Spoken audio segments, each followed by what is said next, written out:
Pernah kepikiran gak sih, apa sebetulnya yang membedakan seorang jagoan keamanan cyber dengan yang, ya masih pemula? Hari ini, kita bakal bongkar rahasianya. Dan ternyata jawabannya ada di tempat yang gak kita duga-duga. Jadi apa sih sebenarnya yang dibutuhin buat bisa sukses di bidang ini? Jujur aja deh, kalau kita baru mulai, dunia cyber ini kelihatan gede banget dan serem kan? Istilah teknisnya di mana-mana, ancamannya juga ganti-ganti terus. Tapi gimana kalau saya bilang petanya itu sebenarnya udah ada di depan mata kita? Jawabannya? Ya, tersembunyi di dalam pertanyaan-pertanyaan yang sering diajukan sama para hiring manager. Kalau kita ngerti apa yang mereka cari, kita bisa langsung tahu jalan jadi jagoan itu lewat mana. Oke, kita mulai bedah satu-satu ya. Semua perjalanan itu kan mulainya dari fondasi yang kokoh. Nah, di dunia siber, fondasinya itu ya prinsip-prinsip dasarnya. Dan ini bukan soal hafalan loh, tapi soal benar-benar paham detail-detailnya. Kita mulai dari yang paling dasar, segitiga CIA. Edge bukan badan intelijen ya. Ini tuh singkatan dari confidentiality, integrity, dan availability. Atau gampangnya, kerahasiaan, integritas, dan ketersediaan. Pertanyaan ini tuh ngetes, kita ngerti nggak sih pilar utama keamanan informasi? Kerahasiaan itu biar data nggak diintip, integritas biar data nggak diubah-ubah, dan ketersediaan itu biar sistemnya bisa diakses pas dibutuhin. Tiga ini tuh benar-benar fondasi paling dasar. Satu aja goyang, ya udah ambruk semua pertahanannya. Nah, di sini kita lihat betapa pentingnya presisi. Dalam cyber security, setiap kata itu punya arti yang spesifik banget. Ancaman atau threat itu potensi bahayanya, misalnya hacker. Terus kerentanan atau vulnerability itu celahnya, kelemahannya, misalnya software yang belum diupdate. Hacker sebagai ancaman, manfaatin software jadul sebagai kerentanan. Bisa bedain dua ini aja udah nunjukin kalau kita itu profesional, bukan asal ngomong. Detail itu penting. Dan coba lihat ini, pertanyaannya geser dari teknis ke strategi.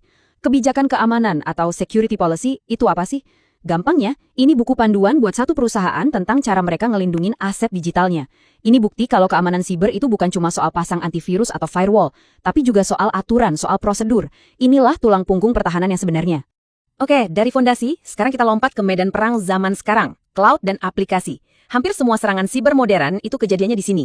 Yuk kita lihat detail apa aja yang jadi taruhan di arena ini. Pertanyaan ini spesifik dan real banget. S3 bucket di Amazon itu kan tempat penyimpanan populer, tapi sering banget kebobolan. Kenapa? Seringkali jawabannya sepele, salah konfigurasi, dibiarin kebuka buat publik. Kalau kamu bisa jawab kenapanya, itu nunjukin kamu nggak cuma ngerti teori cloud, tapi juga ngerti masalah nyata yang sering terjadi di lapangan. Nah, ini dia konsep kunci di dunia cloud. Shared Responsibility Model atau model tanggung jawab bersama. Intinya gini, penyedia cloud kayak AWS atau Google itu punya tanggung jawab, dan kita sebagai pengguna juga punya tanggung jawab. Pertanyaan ini ngetes, kita paham nggak pembagian tugasnya? Siapa yang ngamanin gedungnya? Siapa yang ngamanin data di dalamnya? Salah paham di sini bisa fatal akibatnya. Kalau ngomongin aplikasi web, ini wajib hukumnya. OWASP Top 10 itu ibarat daftar buronan paling dicari di dunia keamanan web. Isinya itu 10 kerentanan paling bahaya dan paling sering ditemuin.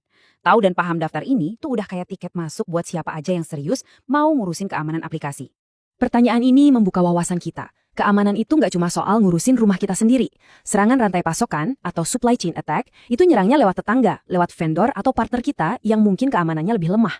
Jadi kita nggak bisa cuma mikirin keamanan internal, tapi juga harus peduli sama keamanan seluruh ekosistem bisnis kita. Sebuah detail yang sering terlewat.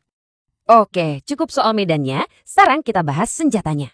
Apa aja sih alat dan skill yang dipakai para tentara siber setiap hari? Nah, di bagian ini kita fokus ke prakteknya, ke gimana caranya. Nah, pertanyaan kayak gini nih yang mantap. Apa 3 langkah pertama buat ngamanin server Linux? Ini bukan nanya teori, tapi nanya aksi. Nggak ada waktu buat ngomongin konsep-konsep. Jawabannya harus langsung, praktis, dan bisa dieksekusi. Cek akun user, matiin layanan yang nggak perlu, terus nyalain monitoring. Simple, tapi nunjukin kalau kamu emang bisa kerja. Sekarang kita masuk ke yang agak teknis tapi super penting, enkripsi. Pertanyaan ini ngetes sedalam apa kita paham cara kerja gembok digital ini. Ada 2 jenis utama. Simetris, yang pakai satu kunci buat ngunci dan buka. Cepat, tapi ngasih kuncinya ke orang lain itu ribet dan berisiko. Terus ada asimetris, yang pakai 2 kunci. Satu kunci publik buat ngunci, satu kunci privat buat buka. Agak lebih lambat, tapi jauh lebih aman buat kirim-kirim data. Ini juga soal detail alat. Apa bedanya hits dan needs? Anggap aja kayak satpam. HATS atau Host Based Intrusion Detection System itu satpam yang jaga satu rumah. Dia mantau semua yang terjadi di dalam komputer itu. Kalau NEEDS Network Based, itu satpam yang jaga di gerbang kompleks. Dia mantau semua lalu lintas yang masuk dan keluar dari jaringan. Keduanya penting, tapi fungsinya beda. Dan seorang profesional sejati tahu kapan harus pakai yang mana. Oke, kita udah bahas teknologi, udah bahas alat. Sekarang kita masuk ke area yang sering banget dilupain. Padahal bisa dibilang ini yang paling krusial, faktor manusia. Karena pada akhirnya keamanan siber itu bukan cuma soal kode dan komputer, tapi soal orang. Coba deh pikirin, siapa yang lebih bahaya? Orang dalam atau orang luar? Spontan kita pasti mikir, ya hacker lah, orang luar. Tapi coba pikir lagi. Ancaman dari dalam, entah itu disengaja atau nggak sengaja, seringkali jauh lebih merusak. Kenapa? Karena mereka udah punya akses, mereka udah punya kunci dari dalam. Dan lihat deh, pertanyaannya jadi melebar banget. Udah nggak ngomongin teknis lagi. Kita ngomongin etika, psikologi, bahkan budaya perusahaan. Kenapa sih orang bisa kena phishing? Gimana medsos bisa dipakai buat ngintip target? Profesional cyber yang top itu harus ngerti manusia sama bagusnya kayak dia ngerti firewall. Pertanyaan ini menurut saya jenius banget. Kalau hari ini kamu mau ngirim email phishing, topiknya apa? Ini bukan ngetes hafalan, ini ngetes kreativitas. Ngetes seberapa peka kita sama isu yang lagi rame, seberapa kita ngerti psikologi orang. Buat bisa bertahan dari penyerang, kita harus bisa mikir kayak mereka. Dan detail kecil di email itulah yang bikin orang percaya. Dan sampailah kita di pertanyaan pamungkas. Pertanyaan level boss. Kalau kamu baru masuk kerja jadi pimpinan keamanan, apa prioritasmu? Ini bukan lagi soal taktik, ini soal strategi. Dengan informasi nol, apa yang akan kamu lakukan? Jawabanmu bakal nunjukin apakah kamu bisa ngegabungin semua yang kita bahas, prinsip dasar, teknologi, dan faktor manusia, jadi satu rencana yang masuk akal. Jadi kesimpulannya, peta buat jadi ahli keamanan cyber itu sebenarnya nggak rahasia. Petanya yang ada di semua pertanyaan ini, di semua detail yang diharapkan buat kita kuasai.